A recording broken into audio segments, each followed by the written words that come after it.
Hello dear student, welcome back. तो भारतीय संविधान का ये पार्ट 5 है और पार्ट 5 से पहले मैंने 4 वीडियो और अपलोड कर दिए थे और उनकी लिंक आपको डिस्क्रिप्शन बॉक्स में दी गई है, तो आप उन्हें भी देखें। तो पार्ट 5 में मैं चर्चा करने वाला हूँ मूल अधिकारों के बारे में। मूल अधिकार क्या है और ये हमें कैसे प्राप्त हुए हैं और कितने हैं। तो चलिए इस वीडियो की शुरुआत करते हैं। मूल अधिकार। वैसे तो कहा जाता है मूल अधिकार संयुक्त राज्य अमेरिका के संविधान से लिए गए हैं, लेकिन ये पूर्णतः सत्य नहीं है। हालांकि इसके बारे में मैंने एक वीडियो बनाया है, उसकी लिंक आपको डिस्क्रिप्शन बॉक्स में मिल जाएगी, तो आप उसे देखें, आपको पता चल जाएगा। मूल अधिकार ऐसे अधिकार होते हैं जो किसी भी व्यक्ति के जीवन, स्वतंत्रता एवं अभिव्यक्ति के लिए बहुत आवश्यक होते हैं और इन्हें न्यायिक संरक्षण भी प्राप्त होता है। संविधान सभा ने सरदार वल्लभ भाई पटेल की अध्यक्षता में मौलिक अधिकारों एवं अल्पसंख्यकों से संबंधित परामर्श समिति का गठन किया था और इसके बाद जेबी कृपलानी की अध्यक्षता में मौलिक अधिकार उपसमिति और एचसी मुखर्जी की अध्यक्षता में अल्पसंख्यक उपसमिति का गठन किया गया था। तो यहाँ पर कुल मिला के 3 समितियाँ होती हैं, एक समिति और 2 उपसमितियाँ होती हैं। तो इन्हीं समितियों की सिफारिश पर संविधान सभा ने मूल अधिकारों को शामिल किया था। तो इसको भी याद रखें अच्छे से, हो सकता है किसी न किसी एग्जाम में आपसे पूछे।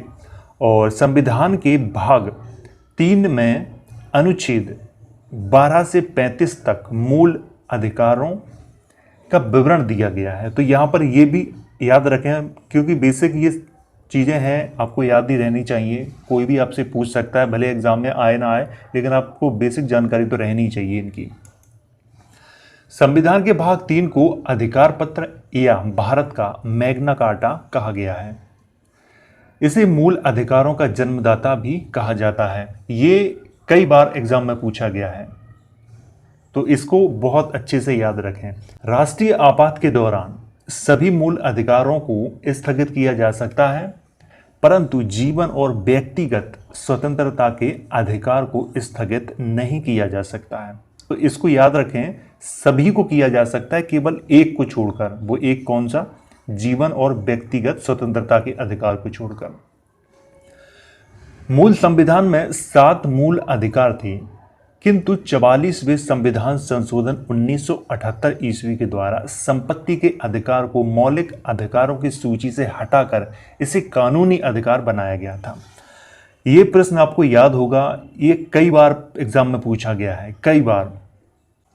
अब यहाँ आते हैं हमारे जो मौलिक अधिकार हैं। अब मौलिक अधिकार पहले तो 7 थे, अब 6 ही रह गए हैं। ठीक है, तो अब चर्चा कर लेते हैं समता या समानता का अधिकार, जिसकी चर्चा संविधान में अनुच्छेद 14 से 18 तक की गई है। क्या होता है ये समता या समानता का अधिकार? जैसे राज्य किसी भी व्यक्ति के साथ, जैसे धर्म हुआ, नस्ल हुआ, जाति हुई, लिंग हुआ या जन्म स्थान के आधार पर भेदभाव नहीं कर सकता और छुआछूत का अंत दंडनीय अपराध है। जैसे छुआछूत आजकल गाँव में भी जोरों शोरों पर रहती है और शहरों में भी रहती है, सभी जगह रहती है। तो ये दंडनीय अपराध है। और किस तरह का भेदभाव नहीं कर सकते आप? जैसे किसी को धर्म के आधार पर राज्य नौकरी न देना या किसी भी प्रकार का उनसे भेदभाव करना, तो ये अपराध है। तो इसकी चर्चा की गई है अनुच्छेद 14 से 18 तक। स्वतंत्रता का अधिकार, तो स्वतंत्रता का अधिकार में तो आपको 6 प्रकार की स्वतंत्रता दी गई है, जिसकी चर्चा संविधान के अनुच्छेद 19 से 22 तक की गई है। जैसे बोलने की स्वतंत्रता, सभा करने की स्वतंत्रता, संघ बनाने की स्वतंत्रता, देश के किसी भी क्षेत्र में आने जाने की स्वतंत्रता और देश के किसी भी क्षेत्र में बसने की स्वतंत्रता, जम्मू कश्मीर को छोड़कर। ठीक है, तो ये सारी स्वतंत्रताएं हमें प्रदान की गई हैं संविधान द्वारा। अब आते हैं शोषण के विरुद्ध अधिकार। इसकी चर्चा की गई है अनुच्छेद 23 से 24 के बीच में। इसके द्वारा किसी भी व्यक्ति को आप खरीद या बिक्री नहीं कर सकते, जबरदस्ती किसी पर काम नहीं करवा सकते, या फिर जो 14 वर्ष से कम उम्र के जो बच्चे हैं उन्हें आप कारखाने या किसी भी जोखिम भरे काम में नहीं डाल सकते। तो अगर कोई डालता भी है तो उनके खिलाफ आप कंप्लेंट कर सकते हो। तो ये है शोषण के विरुद्ध अधिकार। धार्मिक स्वतंत्रता का अधिकार। धार्मिक स्वतंत्रता के अधिकार में जो चर्चा की गई है, जैसे कोई भी व्यक्ति हो वो किसी भी धर्म को मान सकता है और उसका प्रचार प्रसार कर सकता है। तो इसकी चर्चा की गई है संविधान के अनुच्छेद 25 से 28 के बीच तक की गई है। अब आते हैं संस्कृति एवं शिक्षा संबंधी अधिकार, जिसकी चर्चा की गई है संविधान के अनुच्छेद 29 से 30 तक। संस्कृति एवं शिक्षा संबंधी अधिकारों में जैसे कोई भी अल्पसंख्यक वर्ग, जैसे कि अल्पसंख्यक वर्ग में लगभग 6 आते हैं, जैसे मुस्लिम आते हैं, जैन आते हैं, बुद्धिस्ट आते हैं, ईसाई आते हैं, तो इस तरह के आते हैं। तो वो अपनी भाषा, लिपि और संस्कृति को सुरक्षित रख सकते हैं, अपने शैक्षणिक संस्थान खोल सकते हैं। तो इस प्रकार की उन्हें अधिकार दिए गए हैं। अब आते हैं संवैधानिक उपचारों का अधिकार। ये भी बहुत इंपॉर्टेंट है और ये अनुच्छेद 32 में इसकी चर्चा की गई है। और संवैधानिक उपचारों के अधिकार को डॉक्टर भीमराव अंबेडकर ने संविधान की आत्मा कहा है। ये भी प्रश्न कई बार आया है।